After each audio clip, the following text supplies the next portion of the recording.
thing. Everybody wants, you want your mate to see you, you want your work to be recognized as something truthful and good, and people want to be seen. You want to feel that you matter and that you count. And when you're constantly being told no, no, no, and that your work isn't speaking to anyone or nothing you're doing is making a difference to anyone and you're not being chosen, it's hard to not personalize that. It's very hard to continue to strive. I had a good friend once tell me, don't ever confuse your self-worth with your ability to get a job, not get a job, or like how much money you're being paid, or, you know, your self-worth, your value, you know, is not being dictated to you by whether or not I get an acting job or don't get an acting job. It doesn't make me less valuable as a person. It doesn't mean that I'm not talented.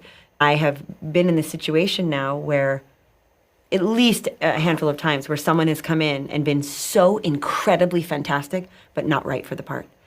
And I never used to believe that, because I always thought, well, if that, you know, you'd get feedback. Every once in a while, we get feedback like, you were the best person they saw today, but they're not going to go with you. They're going to go with blah. And I'm like, I don't know how to reconcile that of doing the best work of the day, but not getting the job. I thought, so it's not a meritocracy. You learn that very quickly, you know.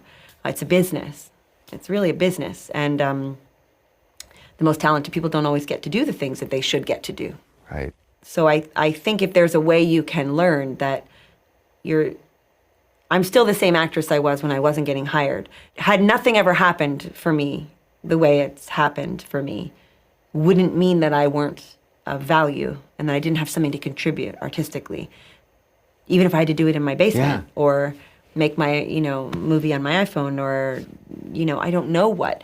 I think that's the trapping of all this stuff in terms of the success or lack thereof is you end up feeling like when you're successful, you're like, oh yeah, I deserve this. You know, people get into sort of assholey behavior, or they think they're getting these jobs just because they're good or just because of these things. And sometimes that is true, but other times there's a lot of other things that go into it.